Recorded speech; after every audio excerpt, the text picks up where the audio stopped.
बिस्मिल्लाहिर्रहमानिर्रहीम। अस्सलाम वालेकुम। एक्सप्रेस स्पोर्ट्स पेज में मिर्ज़ा इकबाल बेग एक्सप्रेस न्यूज़ के नाज़रीन को खुशामदीद कहता है। इस वक्त खेल जारी है रावलपिंडी टेस्ट के दूसरे दिन का। कल पूरे दिन का खेल तो बारिश की नज़र हो गया था, लेकिन इस वक्त पाकिस्तानी टीम जो है वो बैटिंग कर रही है और 239 रन पर पाकिस्तान के 9 खिलाड़ी आउट हो चुके थे। लेकिन जो पार्टनरशिप अब चल रही है सलमान अली आगा और मीर हमजा के दरमियान, उस पार्टनरशिप की वजह से अब स्कोर जो है वो काफ़ी आगे की तरफ आ चुका है और 271 रन 8 विकेटों के नुकसान पर अब तक पाकिस्तान ने बनाए।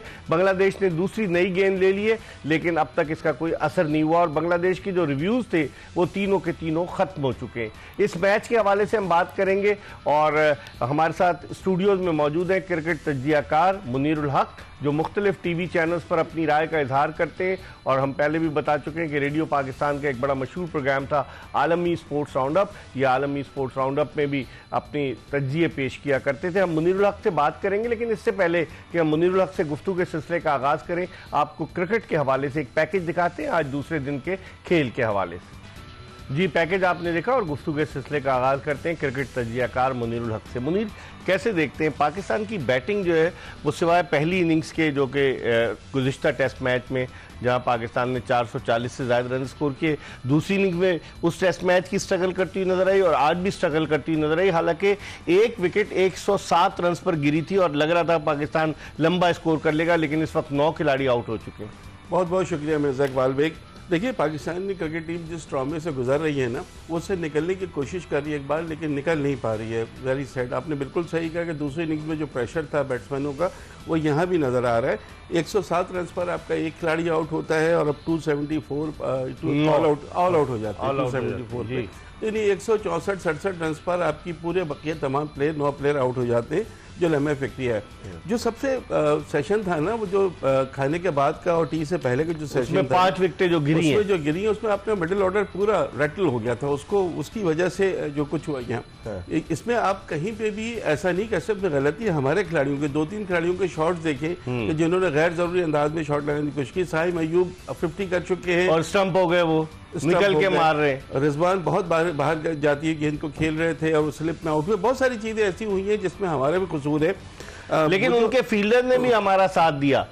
सलमान अली और सऊद शकील का 0 पे कैच छूट गया, सलमान अली आगा के भी 1-2 रन से 0 पे कैच छूटा। सलमान अली आगा का 0 पे कैच छूटा, वो 53 कर गए। दोनों कैचेस हाथ में आए थे, उसके बावजूद उसका फायदा नहीं उठाया गया। तो अफसोस की बात है कि आज का जो पूरा दिन, पहला दिन जो था आज का, क्योंकि दूसरा दिन था लेकिन पहला दिन था, तो उस पहले दिन में पूरी तरह से डोमिनेट किया है बांग्लादेश की बॉलिंग ने। और जो हम कह रहे थे कि नफसियाती एक उनको एडवांटेज हासिल हो गया, वही लग रहा था, पूरा वही लग रहा है पाकिस्तान को। देखो, इस मैच को बचाना होगा। अब पाकिस्तान जीतने के लिए इतनी चांसेस नहीं है, अनलेस एंटिल कि आप 100 रन पे या 150 रन पे आउट करते तो चले, दूसरी बात है। ठीक है, आपके पास एक चीज और इकबाल इजाजत दीजिएगा, आपकी बॉलिंग लाइन जो है, जो 3 फास्ट बॉलर है, भी बात करें। ना तजुर्बाकार है हमारे बॉलर मुनीरुल हक तज्जियाकार हमारे साथ मौजूद है। हम एक ब्रेक की तरफ बढ़े और जब ब्रेक के बाद वापस आएंगे तो पाकिस्तानी इनिंग्स का मुकम्मल तौर पे तज्जिया पेश करेंगे, कहीं जाएगा नहीं। Stay tuned to express news.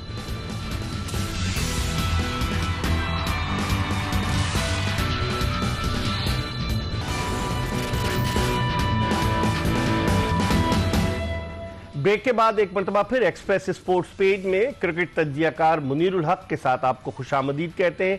आज दूसरे दिन का खेल खत्म हो गया रावलपिंडी टेस्ट के, क्योंकि पहले दिन का खेल तो बारिश की नजर हो गया था। आज पाकिस्तानी टीम ने 274 रन बनाए और बांग्लादेशी ऑफ स्पिनर मेहदी हसन मिराज ने 5 विकेटें हासिल की, जबकि 3 खिलाड़ियों को तस्कीन अहमद ने आउट किया जो फास्ट बॉलर है। और आज जब 2 ओवर्स पाकिस्तान ने खेले तो 10 रन बगैर किसी विकेट के नुकसान के, बांग्लादेश ने जो खेले 2 ओवर तो 10 रन बगैर किसी विकेट के नुकसान के उनका स्कोर था। लेकिन आज बांग्लादेश की इनिंग्स के पहले ओवर की पहली ही गेंद पर शादमान इस्लाम का कैच ड्रॉप हुआ सऊद शकील से स्लिप में और बांग्लादेश ने बगैर किसी विकेट के नुकसान के 10 रन बनाए थे। मुनीरुल हक, कैसे देखते हैं 274 जिसमें 3 निस सेंचुरियां शान मसूद, साइम अयूब, मान अली आगा की, लेकिन जिद्दोजहद करती नजर आई पाकिस्तानी बैटिंग। वैसे मैंने शुरू में कहा था ना, स्ट्रगल तो कर रही है, आपकी टीम स्ट्रगलिंग में है और उससे निकल नहीं पा रहे हैं।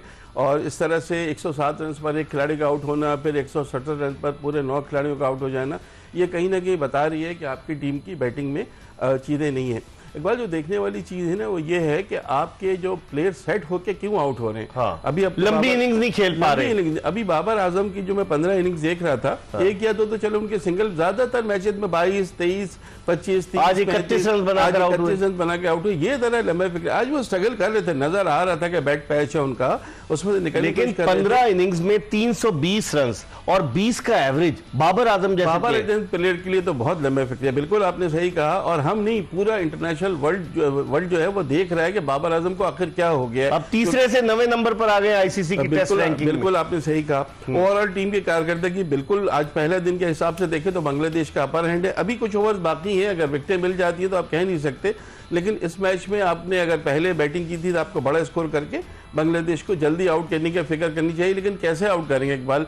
एक डिसीजन तो आपका चले, आपने मान लिया कि अबरार को आपने खिलाया है। हमने देखा मेहदी हसन मिराज ने 5 विकेटें ली, 10वीं मरतबा किसी टेस्ट मैच में 5 लिया है उन्होंने, लेकिन जो आपके फास्ट बॉलिंग अटैक है वो बिल्कुल इनएक्सपीरियंस है। 10 टेस्ट मैचेस का तजुर्बा है तीनों फास्ट बॉलर्स। हाँ, और मैं देख रहा था तीनों की जो विकेटें हैं तादाद है वो 22 है। अच्छा, तो अब जाहिर है इतना कम तजुर्बा है, लेकिन जो आपके तजुर्बेकार मेन बॉलर थे, 30 टेस्ट मैच खेले हुए शाहीन शाह अफरीदी, 18 टेस्ट मैच खेले हुए नसीम शाह, दोनों को बाहर किया गया because of the poor form. लेकिन अब इनको आपने मौका दिया है तो इनको भी कारकर्दगी दिखानी चाहिए, इसलिए कि उनको आपने हटाया, बिल्कुल ठीक हटाया। बहुत से लोग कह रहे हैं क्यों हटा दिया, इसलिए हटाया है कि जब आप होंगे। अच्छा, ड्रेसिंग रूम में झगड़े की खबरें भी आ रही है इकबाल, आपको पता है? वो तो अफवाहें हैं, अभी तक कोई कंफर्मेशन नहीं है। गूगल पे ये चीज पढ़ी है, मुझे नहीं पता कि इसमें अफवाहें हैं, लोग इसको सोशल मीडिया पे बड़ा हाईलाइट करें। ये बताएं कि उनके स्पिनर ने पहली इनिंग में मेहदी हसन मिराज ने 5 विकेटें ली, तो आप समझते हैं कि कल तीसरे दिन पाकिस्तानी स्पिनर भी, खासतौर पर अबरार जो 6 टेस्ट मैचेस में 38 विकेटें ले चुके हैं, कल वो मुश्किल डाल सकते हैं बांग्लादेशी बैट्समैनों के लिए। वही एक उम्मीद का सहारा इस वक्त पाकिस्तान के लिए, अगर पाकिस्तान को इस टेस्ट मैच में कमबैक करना है, सीरीज बराबर करनी है, तो बहुत हद तक दारोमदार कल होगा। क्योंकि देखिए शकीब ने भी विकेट ली है और उन्होंने तो 5 विकेट ली। मेहदी हसन मिराज जब से आए हैं शुरू से ही वो विकेट का फायदा पिछले टेस्ट में भी सेकंड इनिंग में 4 विकेट ली थी। बिल्कुल आपने सही कहा, वो बहुत अच्छे ऑलराउंडर हैं, और ऑफ स्पिनर तो खैर वो बहुत अच्छे हैं, क्योंकि इस विकेट में पहले रोज ही स्पिनर की 5 विकेट ले जाना बड़ी बात मतलब है कि आपने तो बाउंस आपको नजर आया उस पिच की बनिस्बत जो पहला टेस्ट था, इस पे ये पिच जरा डिफरेंट नजर आ रही है, लग रही है इकबाल। इसमें कोई बहुत ज्यादा बैट्समैनों के लिए है नहीं, ना बॉलर्स के लिए, लेकिन अगर आप अच्छी लाइन और लेंथ के साथ गेंद करेंगे। अब अगर आप इनिंग्स के आगाज में पहली गेंद पर एक आसान कैच स्लिप पे छोड़ देते हैं तो फिर आप अंडर प्रेशर होते हैं। लेकिन बांग्लादेश को भी कहना पड़ेगा कि उन्होंने कैचेस ड्रॉप किए, वरना 274 रन नहीं बना सकता था पाकिस्तान। 0 पे सलमान अली आगा का कैच ड्रॉप हुआ और फॉरवर्ड शॉट लेग पर, और उसके बाद वो 50 कर गए। सऊद शकील का कैच ड्रॉप हुआ और भी 1-2 कैचेस ड्रॉप हुए। लेकिन उसके उन 2 कैचेस ड्रॉप होने के बावजूद बांग्लादेशी टीम ने इन द एंड देखा जाए तो अपना एक टारगेट जो उनका था उन्होंने पूरा कर लिया, जल्दी आउट कर लिया पाकिस्तान को। देखिए 350 का मतलब है कि अगर वो 200 भी रन बना लेते हैं तो कल तीसरा दिन खत्म हो जाएगा, 250 बना लेते हैं तो फिर 2 दिन में किस तरह फैसला होगा, बारिश के भी इम्कान। पाकिस्तान अंडर टेस्ट सीरीज हर कीमत पे बराबर करनी नहीं करेंगे तो वो जीत जाएंगे। पाकिस्तान की टीम ने तो जो बैकल चल रहा है ना इस वक्त पाकिस्तानी टीम का, उसमें तो आप कुछ भी पाकिस्तानी टीम से तवक्को कर सकते हैं। हम ये सोच रहे हैं कि यार बिल्कुल अब 0 हो गया, अब तो आप आगे निकले ना, आगे मगर आगे बढ़ने वाली चीजें नजर नहीं आ रही। 3.5 साल से अपनी सरजमीन पर कोई टेस्ट मैच नहीं जीते। मार्च 2021 में साउथ अफ्रीका को यही हराया था पिंडी में। तो आप समझते हैं कल के दिन का मुख्तसर बता दें, कल आप समझते हैं प्रेशर पाकिस्तान पर होगा या बांग्लादेश? देखिए कल शुरू में अगर पाकिस्तान ने विकेटें ले ली, कल उनके फास्ट बॉलर ने, बाद में स्पिनर ने अगर आपको जल्दी आउट कर ठीक है, लेकिन 200 प्लस अगर बांग्लादेश की टीम कर देती है तो फिर ड्रॉ की तरफ जाएगा या पाकिस्तान के लिए गॉड फॉरबिड मुश्किल हो सकेगी। अदरवाइज अच्छे हालात नहीं है इस पहले दिन के खेल के बाद, तो हालात ऐसे नहीं कि पाकिस्तान सीरीज बराबर करते हुए नजर आए। तो अब देखते हैं कि कल क्या होता है। कल तीसरा दिन का खेल है और पाकिस्तान को खिलाफ बांग्लादेश ने 274 रन पाकिस्तान ने बनाए बांग्लादेश के खिलाफ, और 10 रन पर बांग्लादेश का कोई खिलाड़ी आउट नहीं है। अब देखते हैं कि क्या होता है। हम जिंदगी ने वफा की तो अगले शो में फिर आपकी खिदमत में हाजिर होंगे। मिर्जा इकबाल बेग और एक्सप्रेस न्यूज़ की पूरी प्रोडक्शन टीम को इजाज़त दीजिए। अल्लाह हाफिज़।